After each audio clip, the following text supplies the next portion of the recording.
Hi everybody, Gary Chavez here, and this is my new game called Meeple Kombat. It is a Meeple Rolling tribute to fighting video games. It's still very much a work in progress, but I wanted to show you a little overview. It is a two-player game. Each game lasts about 4 to 5 minutes, and it's for ages 13 and up. The primary mechanic is called Meeple Rolling, and Meeple Rolling is basically this. You have here I have several meeples here, and you basically roll them.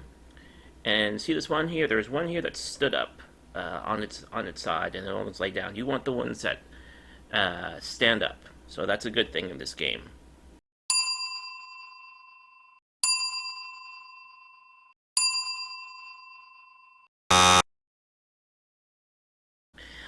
In Meeple Combat, players are opponents in a martial arts tournament, and the object of the game is to be the first to perform 4 attack combos plus the finishing move to defeat your opponent. So this is the setup. Each player chooses a character sheet. Here's my character sheet. Here's my opponent's character sheet. And each has a slightly different strengths and weaknesses. I think I'll have about 6 characters to choose from. And each player also has a set of 4 standing tokens, in this case blue and red. These are the standing tokens. I have 4 here, and my opponent has 4 there. And there's a golden meeple in the middle, and I'll explain more about that later. Plus, there's a whole mess of meeples on here, too. I'm using dice trays here, or in this case, meeple trays. Those are optional, but I just like to use it for demonstration purposes. So let's get a close-up view of my player setup here. So a typical turn basically consists of 3 steps. Meeple rolling as the first step. The second step is placing meeples on your character sheet, and the third step is selecting new meeples to roll. So meeple rolling is simple enough. You take your meeples and you roll them.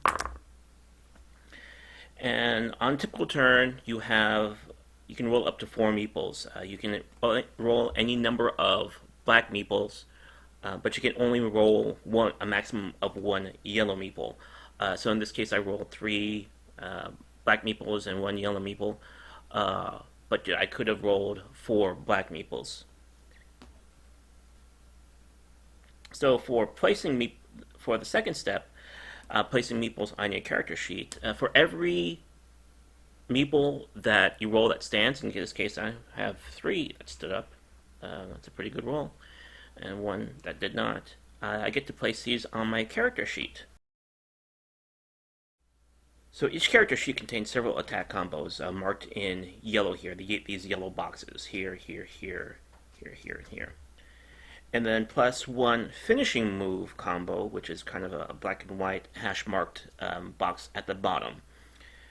Now, you must complete each combo from left to right. So in this particular case, this combo requires 1 black and 2 yellow meeples, while this one requires 2 black and 1 yellow meeple, while this one requires 3 black and 1 yellow meeple. Now for my roll, I had rolled a 2 blacks and a yellow, and you don't have to finish these combos to start another one. So here I have 2 blacks and a yellow, and as I said, you have to finish them from left to right.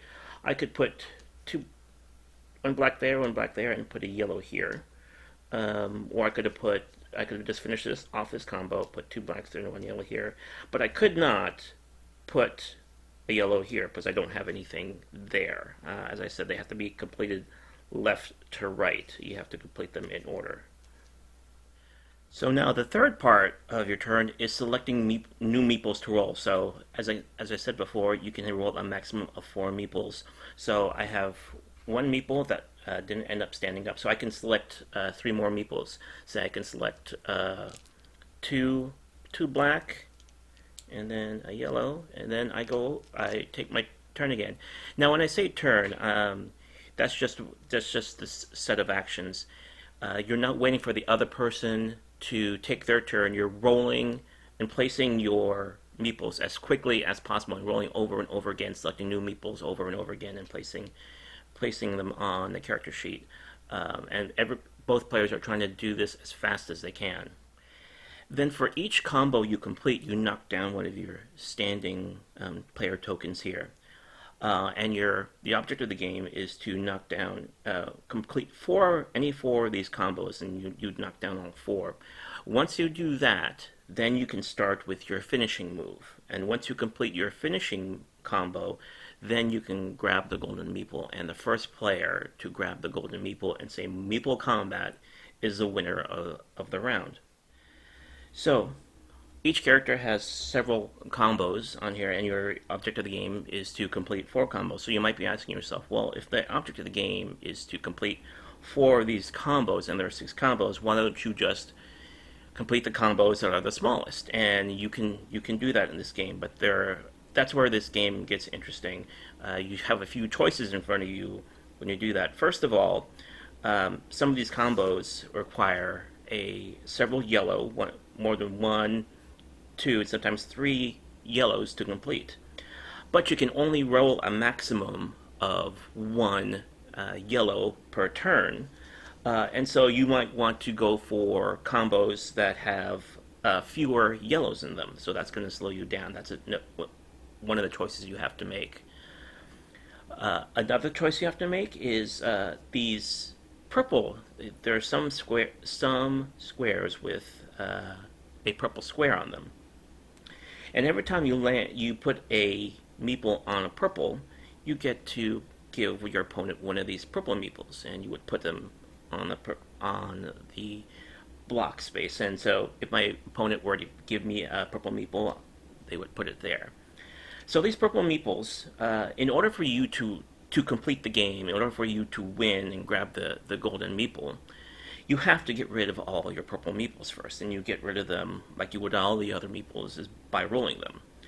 The catch is, every time you decide to roll the purple meeple, they count towards your maximum of 4 meeples. So if I decide to roll this to get rid of it, then I could only select 3 other meeples to roll, so let's say 3 blacks. And so in that case, it kind of slows you down. It slows your opponent down. I call them blocks. It's kind of your defense. The more purples you can give your opponent, the less chance they have of filling their combos quickly. So giving your opponent a purple is a way to block them, or a way to defend yourself, and allow you to fill up your squares more quickly. You fill up your meeple spaces more quickly. Another thing you can do is there are red circle spaces here. Now that's a little bit like the purple meeples, but a little different. As you can see, I have some red meeples here. Every time I put a meeple on a red circle, I take one of these and I take one of my red meeples and then put it here. This doesn't affect me. It's just sort of more of a holding space. So let's say at some point I put 3. So I put 3 in here. Each character, so I have 3 meeples in this red space in my special attack space.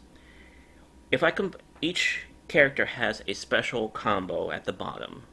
This one, mine is called the Turbo Strike. If I complete this, then I get to give all the meeples that I have in here to my opponent. And again, they have to get rid of them. They have to roll them and have them land stand up in order to win the game. The catch is with the red meeples, once you perform this combo, you can't give your opponent any more red meeples. So this opponent has a maximum of 4 red meeples you can give. But if you decide to only put 2 and then use your special attack, that's all you get. That's as much damage you can do, or special attack you can do during that round. You can't do any more. If you can get the maximum, you can try to get the maximum, but as you can see, sometimes getting the maximum is hard. That means you have to complete several combos in order to perform the maximum. And again, to get rid of these, you have to roll them and have them stand up. So, and again, these meeples, however many you roll at the same time, count towards your maximum of 4 meeples. So if my opponent gave me 4 reds, and I decide to roll 2 of them to get rid of them, I can only roll another maximum of 2 other meeples. Uh, I can only roll a maximum of 2 other meeples, and in this case, I got rid of my 2 red meeples, so that would be done. But I don't have any blacks to put on my. I don't have any black meeples to put on my character sheet. So again, the purple and red meeples are a way to slow your opponent down, sort of a defense. Then there's a couple other things. You can see there's like 2 green combos, 2 green boxes, which are also combos. What those do for you is, if you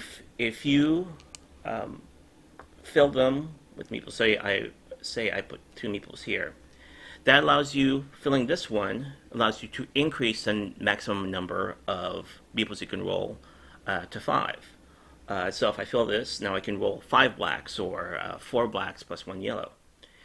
If I fill this, then that increases the number of yellows I can roll. So I didn't have this, so I can only roll 4 meeples, but I can roll 2 blacks and 2 yellows.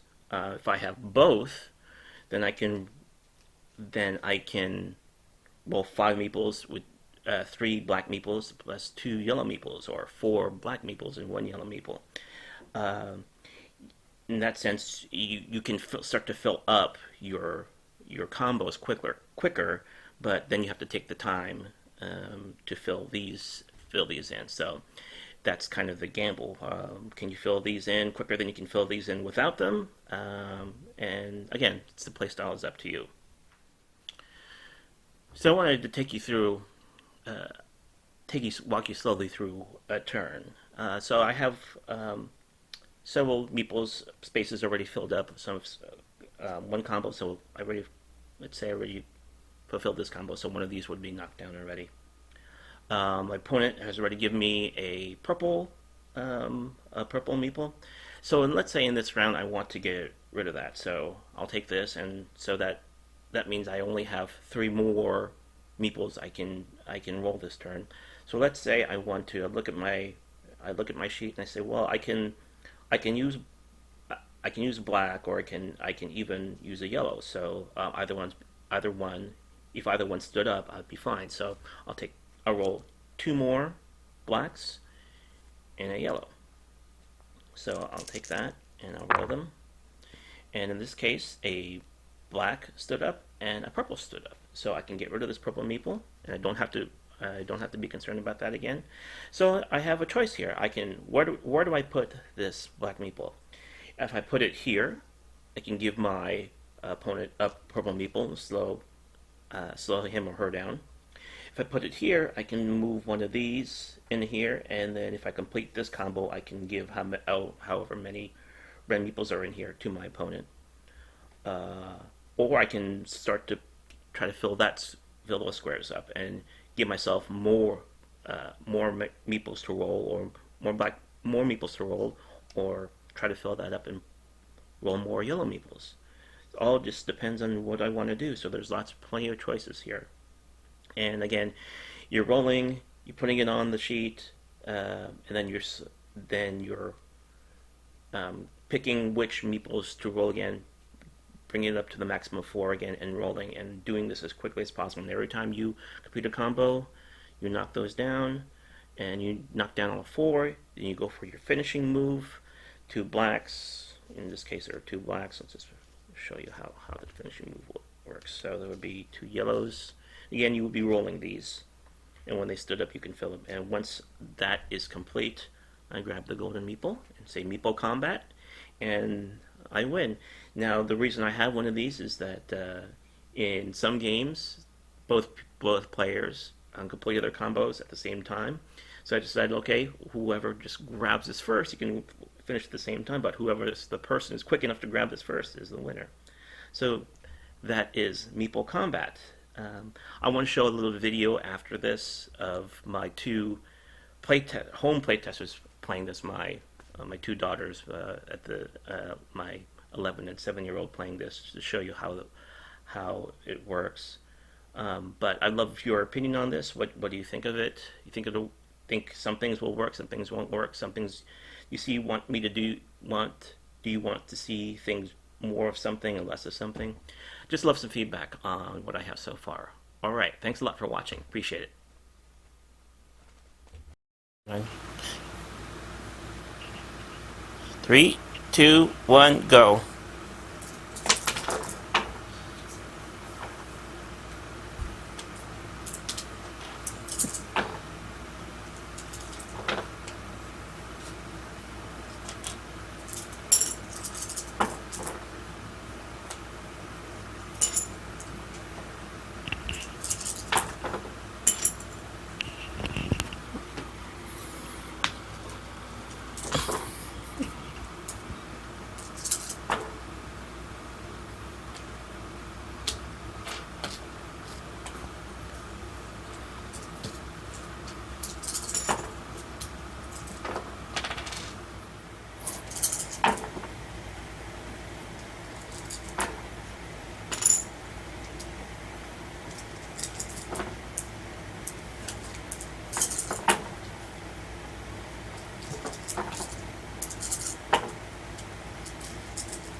The black one's still there.